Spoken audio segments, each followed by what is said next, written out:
secuencial. ¿Qué dice?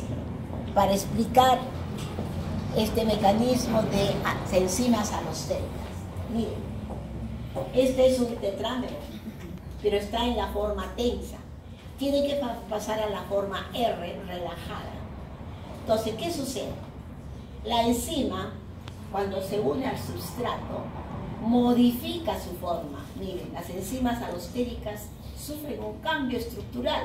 Miren, ya la forma, un cambio estructural. Pero el hecho de haber producido un cambio estructural en una de las unidades, también inmediatamente produce en ella, a las cercanas a ella. ¿Para qué? Para que facilite la posición del sitio del regulador o catalítico, en este caso, para que se una mejor el sustrato. Acá se unió el sustrato. Y sucesivamente. Esta unión de la segunda unidad facilita para que la tercera se una con mayor facilidad el sustrato y finalmente la cuarta. Vamos a leer. La unión del ligando a cualquier subunidad, acá, induce un cambio conformacional a la subunidad siguiente, acá y acá. Y se transmite secuencialmente a las otras unidades. Eso es el modelo secuencial. ¿Sí? Son modelos establecidos por Monod y Koshland para explicar cómo es el mecanismo de estas enzimas alostéricas.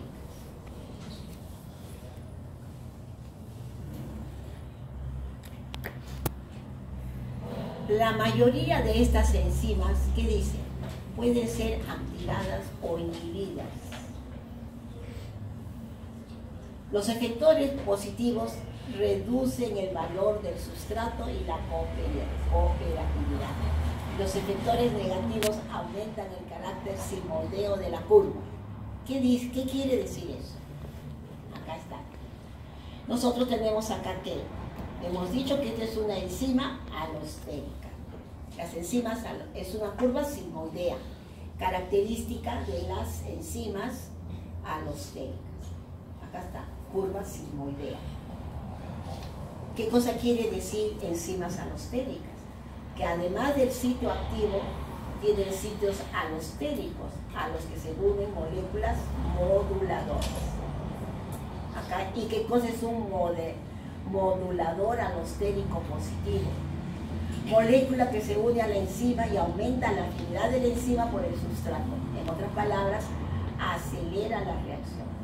Acá está la enzima, acá está el modulador para el sitio alostérico y acá está el sitio activo para el sustrato.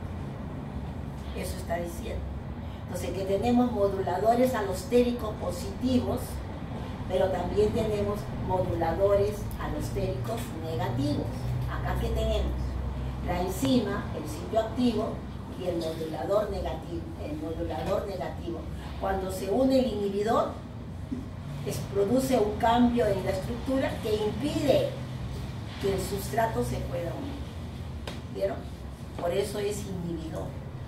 Entonces, disminuye la afinidad de la enzima por el sustrato, la reacción se hace más lenta o no se produce. Eso es lo que quiere decir acá. Los efectores positivos y los efectores negativos. Ahí está. ¿No? Entonces, ¿para qué hacer tanto texto? Ahí está la esquemita. Y ahora libro. Ya está el concepto claro. ¿No?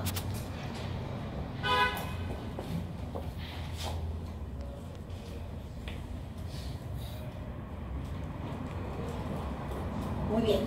Si nosotros tenemos acá que esta es lo normal de una enzima alostérica, sin activador ni inhibidor, porque es una S, hemos dicho que los activadores positivos las activan y pasan al estado R. Quiere decir que los moduladores alostéricos positivos que pasan a la forma R transforman esta curva sigmoidea en una hipérbola. En cambio, los moduladores negativos, o sea, los que forman la forma T, la hace más simoidea. ¿No? La hace más simoidea. Y acá está. Miren. Estos reguladores, estas enzimas reguladas, modifican, pues. Y miren, pueden modificar la Bmax. Están modificando la Bmax. Y por eso se llaman, estas enzimas que modifican su KM se llaman enzimas tipo K. Muy bien. Cuando nosotros modificamos el KM, que ya hemos hablado, son enzimas que hemos dicho competitivas. Por lo tanto, esta inhibición está afectando el KM. Miren ustedes. Pero como son enzimas alostéricas, no se llama KM, se llama K05. Ya, este es el K05 que representa al KM. Pero en las enzimas alostéricas, las enzimas tipo K que cambian el KM, miren ustedes cómo es el K05 de un activador positivo y cómo es el K05 de un inhibidor negativo. Quiere decir que las enzimas tipo K cambian el KM. Las enzimas que cambian la velocidad, ¿quiénes son? Las de tipo no competitivo. Y miren ustedes cómo está cambiando la velocidad. Miren ustedes, ¿no? Cambia la Vmax.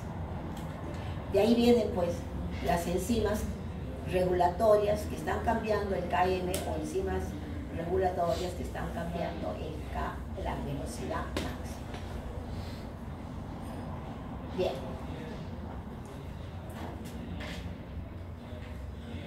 Bueno, esto ya lo dije, ¿no? Acá está, miren, el 0,5, cómo cambia el KM, ¿sí?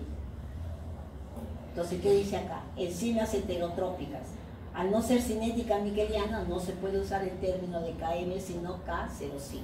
Acá está K05. Modulador alostérico positivo, aumenta, ¿no es cierto?, la curva. Modulador alostérico negativo, disminuye la actividad y se hace más simoidea. Y la que está al centro es la unión cooperativa normal, sin ningún modulador.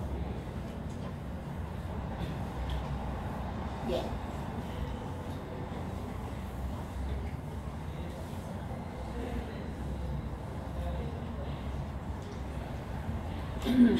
Aquí está.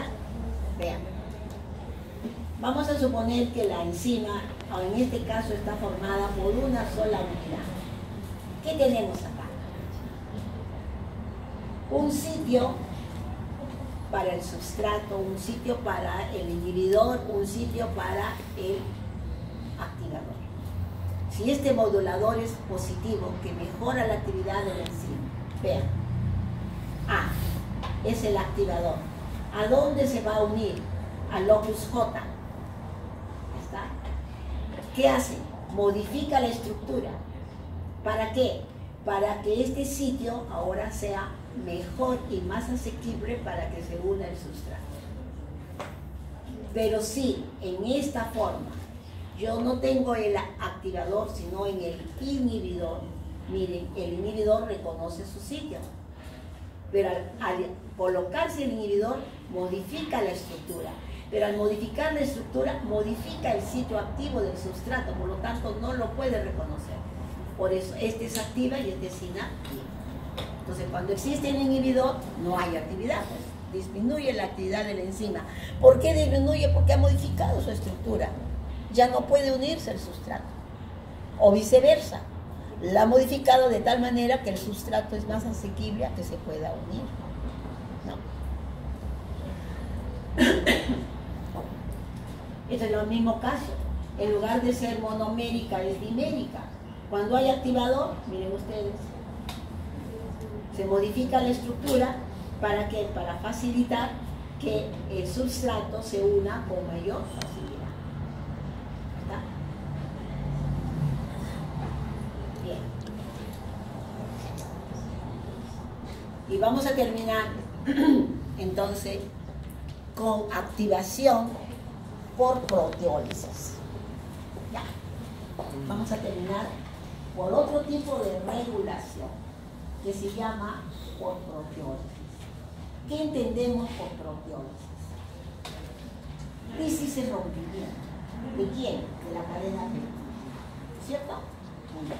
Entonces, regulación quiere decir que vamos a romper una cadena peptídica para pasarla de inactiva a activa. A ver. Nosotros tenemos en el páncreas sitios, los acinales, tenemos productores de estas enzimas, están almacenadas. Cuando yo como una proteína, esas enzimas pasan al intestino, porque esa proteína yo comido, vamos a poner en el desayuno un huevo, ¿no? Un huevo endurecido, es proteína, pero se tiene que degradar, así como el pan, ¿no es cierto? Muy bien. ¿Cómo se degrada esta proteína de huevo? Rompiéndose. ¿Y quién la está rompiendo? Las enzimas. Entonces, cuando yo como el huevo, en el intestino va a sufrir la acción de estas enzimas que las producen en el páncreas. Pero estas enzimas están en forma inactiva. ¿Sí? Están en forma inactiva. ¿Por qué? Porque es una manera de protegernos. Si estas enzimas proteolíticas estuvieran activas, estarían destruyendo todo lo que somos proteínas, ¿verdad? Estaríamos haciendo una autólisis, ¿no?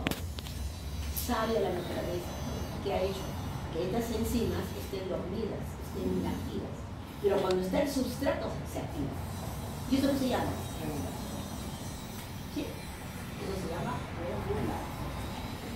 Vamos a ver esta regulación por proteólisis.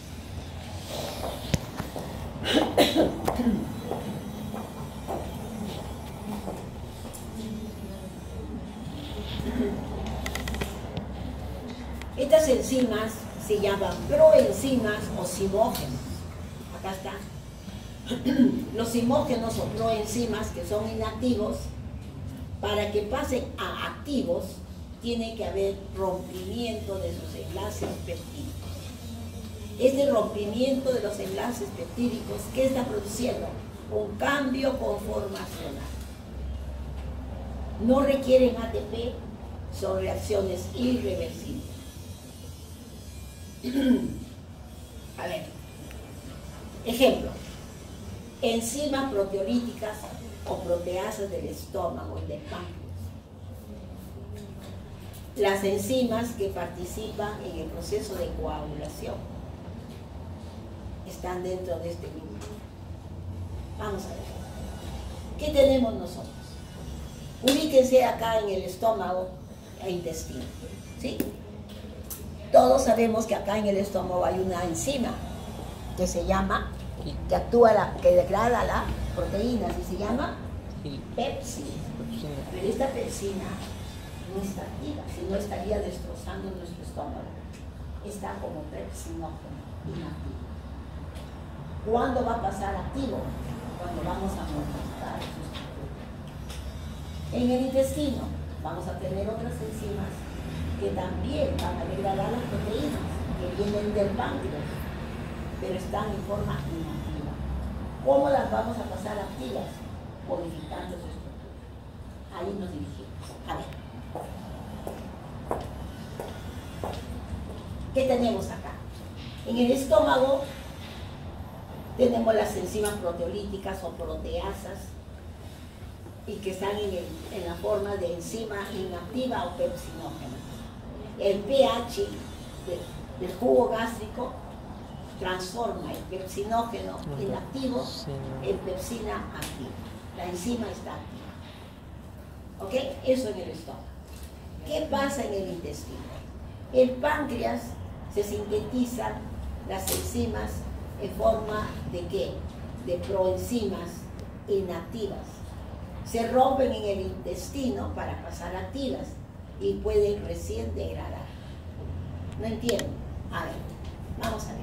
Miren, todas estas enzimas vamos a estudiarlas, ¿sí? Vamos a ver cómo van a ir rompiendo una proteína. Pero en forma global, ¿qué voy a decir? Nosotros en el intestino tenemos una enzima que es la enteropeptidasa. ¿Qué hace la enteropeptidasa en el intestino? Transforma el tripsinógeno, que es una proenzima inactiva, en tripsina activa. ¿Y qué hace la tripsina activa? A su vez, transforma el quimotripsinógeno inactivo en quimotripsina. La proelastasa inactiva en elastasa. Procarboxilasa inactiva en carboxipeptidasa.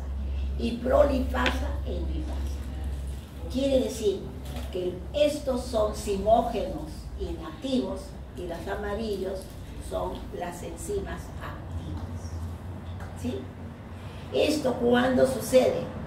Cuando nosotros vamos a comer. ¿Sí? Antes no. Cuando llega la proteína, nosotros hacemos esta regulación. Vamos a ver. ¿Qué cosa es el tripsinógeno? Este de acá. ¿Qué cosa es el tripsinógeno? Este de acá. Es una cadena proteica. Es una enzima que está formada de aminoácidos. Acá está. Tripsinógeno inactivo.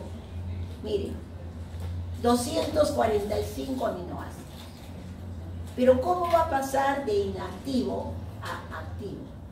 Porque se va a producir un rompimiento de este enlace. Entre la lisina y la isoleucina se rompe y se libera este péptido por una enteropeptidasa que les he dicho. Se libera la valina, los 4 asparticos y la lisina. Quedando libre ¿qué? La isoleucina. Y la isoleucina ahora sí tiene el sitio activo, el aminoácido, para entrar en la catálisis. ¿Entendieron? O sea, al producirse el rompimiento de su estructura, ha puesto en libertad el aminoácido que tiene que entrar en la reacción catalítica. No eran los otros aminoácidos, es la isoleucina. Pero entonces al romperse y ponerse en libertad la isoleucina, ahora sí se transformó en activo. ¿Vieron? Y ahora sí puede degradar a las proteínas. Acá está. En el caso del quimotripsinógeno, para que pase a quimotripsina, pasa lo mismo. Quimotripsinógeno inactivo. ¿Cuántos aminoácidos? 245 aminoácidos. ¿Qué hemos dicho? Que la tripsina, ¿sí?, es el que la va a transformar de inactivo a activo. Acá está la tripsina. ¿Qué hace? Va a romper, igual que acá, va a romper un péptido entre la arginina 15 y la isoleucina 16. ¿Sí? Y lo transforma en quimotripsinógeno activo pi. Pero todavía no es totalmente activo. Tiene que seguir el rompimiento, el cambio de su estructura. Entonces hay dos desprendimientos de dos péptidos, la serina 14 y la arginina 15, y la treonina 147 y la asparagina 148. Miren ustedes, un rompimiento acá, otro rompimiento acá. ¿Vieron? Ahora sí, esta enzima quimotripsinógeno de inactiva pasó a activa. Lo vemos mejor acá. ¿Vieron?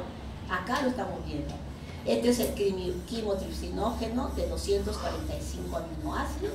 Esto es cuando se hace el primer péptido, el rompimiento del primer péptido, el desprendimiento de los 2 segundos péptidos, y miren cómo queda la enzima, la quimotripsina, cómo queda. Pero esta estructura rota, fraccionada, es la que tiene, ¿qué cosa? Los aminoácidos listos para entrar en la catálisis. Se ha demostrado que la isoleucina se introduce se introduce en la matriz propia de la enzima, en la estructura interna de la isoleucina, y va a actuar con el ácido aspártico. Se van a neutralizar sus cargas. Y eso es lo que va a producir la activación de la enzima. ¿Qué se ha producido? Un cambio estructural de la secuencia peptídica. Y al producirse el cambio estructural ha habido rompimiento de estos aminoácidos que han puesto en libertad ¿qué? Estos aminoácidos que van a actuar en la catálisis. Esta diapositiva, ¿qué nos indica? Miren, sí es cierto que se modifica la estructura, pero toda ella queda unida por estos enlaces disulfuros intercatenarios. ¿Cuántos enlaces disulfuros tenemos? Miren. Entonces los enlaces disulfuro están manteniendo la unión de la estructura de los aminoácidos. ¿Sí? Ahí están los enlaces disulfuro de la cisteína. Pero todo ello ha modificado la estructura, pero los enlaces siguen ahí, ¿no es cierto?, dando estabilidad. Pero al romperse, en esas secuencias han puesto en libertad esos aminoácidos para que son los que van a actuar en la catálisis. Eso se llama regulación. Si nosotros no tuviéramos esa regulación, nos estaríamos haciendo una autólisis. Una autólisis. ¿Sí? Entonces vean lo maravilloso que es nuestro organismo. Nos regulamos. Nos regulamos.